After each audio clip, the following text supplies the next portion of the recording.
Abilities Considered Unnatural is a grimy sci-fi horror adventure that thrusts players into a remote mining outpost caught in the crossfire between corporate exploitation and supernatural rebellion.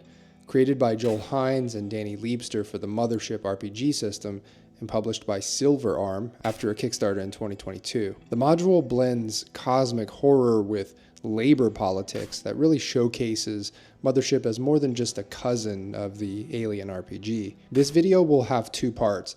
First, a spoiler-free section where I'll cover the basic premise and other general aspects of this module. Then after a warning, I'll venture into full spoiler territory to examine the module's narrative, key locations, and possible outcomes. I'll just mention up front that I'm reviewing the digital version of this module, which I bought from DriveThruRPG. The digital version includes the 56-page module itself, a postcard that you can print out and mail to your grandma to confuse the hell out of her, a trifold that presents a follow-up adventure to the main adventure and is essentially the front and back of one page. There's a PDF with two maps that comprise the main adventure sites, a custom Abilities Considered Unnatural character sheet with very tiny text, 12 different proton augers, 3 audio logs that you can play for players at different junctions in the module, along with a transcript for each, and most notably in the extras department, a 16-track soundtrack to the module, with a number of songs themed to a specific area in one of the maps, or to a character or a general thematic concept. In this video, I'm just going to be covering the main 56-page module, but I do have to note that it's cool that you get so much extra stuff in the digital version. Alright, let's jump in, starting with the non-spoiler part of the review. This module puts players in the role of contracted parties for the Sharp Mining Corporation, tasked with recovering a mysterious anomaly from a mine that experienced a worker uprising 7 years ago.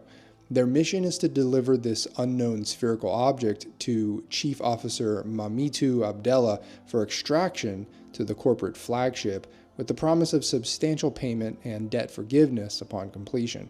The contract explicitly warns that the rebels from the Kadar mine possess abilities considered unnatural, and that lethal force is authorized against them. If that phrase sounds familiar to you, it's from one of the Star Wars prequels. The dark side of the Force is a pathway to many abilities some consider to be unnatural. And there's another pretty prominent nod to Star Wars that you may have caught a minute ago, those proton augers. Yeah, those are basically lightsabers, though maybe a little grungier and more mothershipy. The setting is Outpost S-4813, locally known as Sable, a remote rimworld mining town where miners discovered a perfectly round chamber deep in the rock containing an orb of shifting quicksilver droplets hovering in the air. Those who survived contact with this anomaly 7 years ago gained strange powers and became speakers, turning against their corporate overseers and claiming the mine for their own. They converted the mine into a temple dedicated to protecting the anomaly and established the so-called Kadar Order, based on ideals of siblinghood, justice, and freedom from corporate oppression. Players are operating under a strict timeline. They have just 72 hours to recover the anomaly before Sharp Co. initiates an orbital bombardment that will flatten both the mine and the town of Sable. The module uses a few conceits to create its particular brand of horror, starting with wandering encounters for tables for each floor of the temple that trigger when there's noise and when players move between rooms or at regular intervals. These encounters include environmental hazards, hostile NPCs, and unique location-specific threats. And as mentioned, it introduces the Proton Auger as a signature weapon, a mining tool repurposed as a revolutionary weapon that can deflect small arms fire and cut through airlock doors. Each is unique, with beam colors spanning the spectrum, and they ignore armor while dealing 1 wound of damage on a hit. The challenges presented to players are thoughtfully varied, with combat encounters against zealots, preserved corpses, and mutated beasts scattered throughout, complemented by environmental puzzles like rigged bridges and industrial equipment that requires player coordination to safely navigate. The social elements are pretty robust throughout the faction system, with clearly defined faithful and iconoclast Kadar factions, plus the corporate Sharp Company and the frightened townsfolk, all with competing agendas that players can align with or play against. Each NPC has defined fears and desires that can be leveraged in negotiation, and many offer jobs with substantial rewards. The module employs Mothership's core mechanics of stress, sanity saves, and wounds, particularly in the "so you've been exposed to the anomaly" table that provides bizarre supernatural effects, from telepathy to uncontrollable eye beams, when characters come into contact with the mysterious artifact. This goes perfectly with Mothership's theme of body horror, except that half of these are actually cool superpowers. The module creates an atmosphere that blends cosmic horror with corporate dystopia. The tension builds from multiple angles. You have a looming orbital bombardment deadline set by the corporation, the factional strife between the Kadar splinter groups, and the constant threat of supernatural abilities from the NPCs. The pacing is structured through the vertical descent of the Mine Temple, with each floor increasing in danger and strangeness as the players venture deeper. The random encounter tables ensure unpredictability even in previously explored areas, while the distinct personalities of key NPCs provide memorable character interactions that punctuate the exploration. The 5-floor temple design creates natural progression points, allowing for sessions to end at floor transitions if needed. While no explicit playtime estimate is provided, the density of content suggests that this is a multi-session adventure that could span 8 to 12 hours of gameplay, depending on player approaches and the extent of town exploration. The difficulty curve, I think, is steep, but probably manageable, with early floors providing opportunities for social solutions, while deeper levels increasingly force confrontation with a variety of challenges. I think the module would work well with Mothership's standard party size of 3 to 5, providing enough challenges to require teamwork while not demanding specialized character types. Alright, so here's my non-spoiler verdict. It's a dense 56 pages. You're actually getting a lot of adventure to sift through. As mentioned, it might take 3 or 4 sessions to play out these events. I'd highly recommend this module for GMs looking to run Mothership without a bunch of gross out aliens or monsters. You still have supernatural elements in this module, but they aren't all slimy or have tentacles. Alright, this is the beginning of the spoiler section of the review. If you're a player planning on playing in this module, or if you want to be surprised reading it for the first time as a GM, then avert thine eyes. The core narrative begins when miners discover an anomalous spherical object of shifting quicksilver droplets in the Kadar mine. Those who survived contact received supernatural powers and became speakers, leading a revolt against their Sharp Company overseers and establishing the Kadar Order.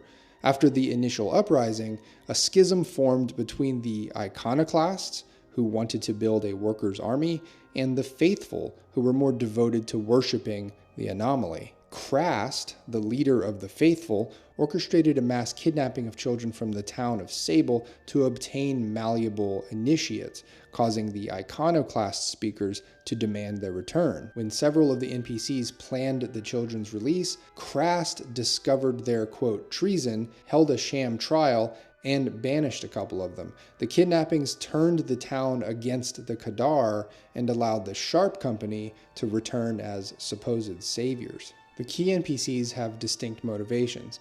Naram Sin is the charismatic iconoclast leader granted supernatural reflexes who wants to build an army against corporate oppression. Krast Nasaze is the paranoid fanatical leader of the faithful who uses telepathy to maintain control and believes only in the worship of the anomaly. Axo is a formerly human speaker now obsessed with killing in the anomaly's name, stalking the abandoned mine shafts.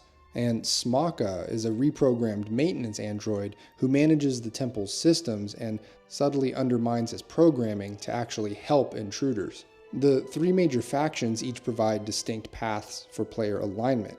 Sharp Company are the corporate rulers presenting themselves as saviors while planning orbital bombardment if the anomaly isn't secured.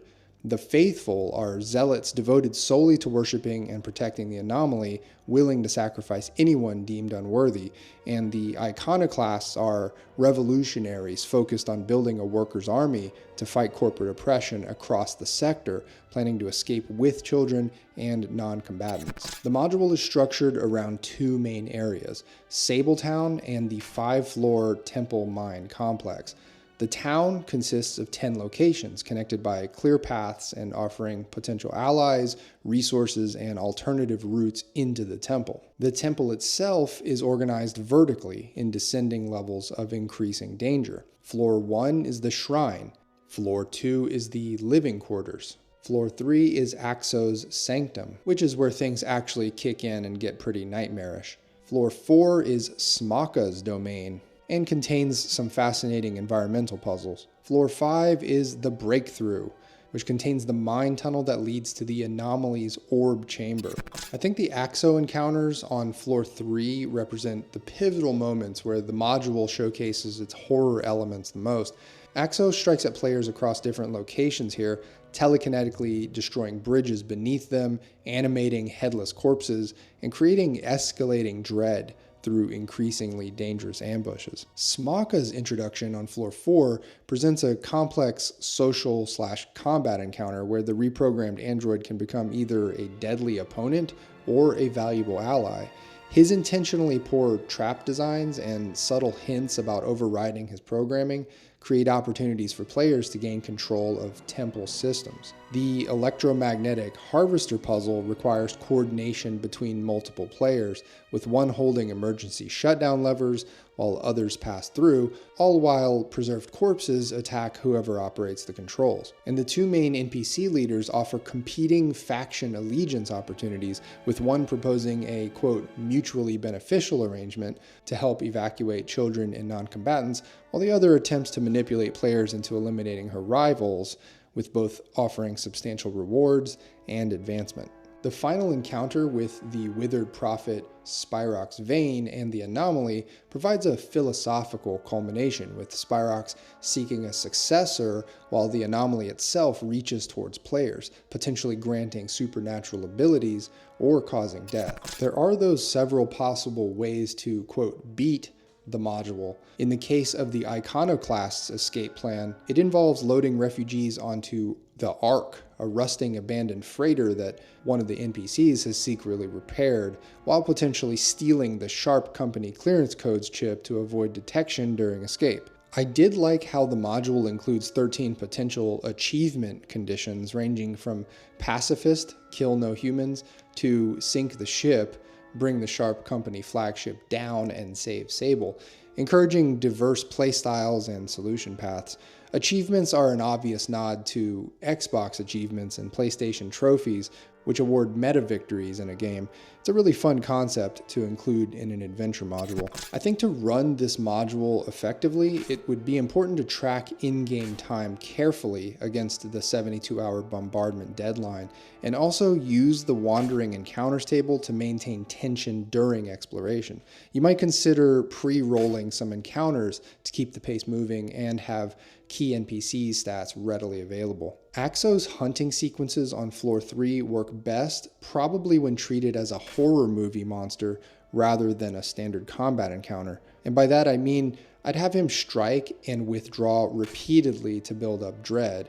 The labyrinth should feel disorienting, with the descriptions emphasizing the bloody haikus, unsettling carvings, and other creepy features. The module could be expanded by developing the town of Sable a bit further. You could flesh out additional townsfolk, add complications from Sharp Company's corporate hierarchy, or develop what happens if players attempt to rally the town against both factions. There are a lot of NPCs and other moving parts to track, so you might consider creating relationship maps and focusing on a few key NPCs initially, rather than introducing them all at once. The orbital bombardment countdown provides natural urgency, but you don't want to rush players through exploring the factional dynamics as well. I like the supernatural abilities that players can pick up, but it's worth thinking through them before running a session, as they can significantly alter the story moving forward if a player survives with one of these new powers. I wanted to get some more useful GM advice for how to run this module, so I reached out to the author, Joel Hines of Silver Arm.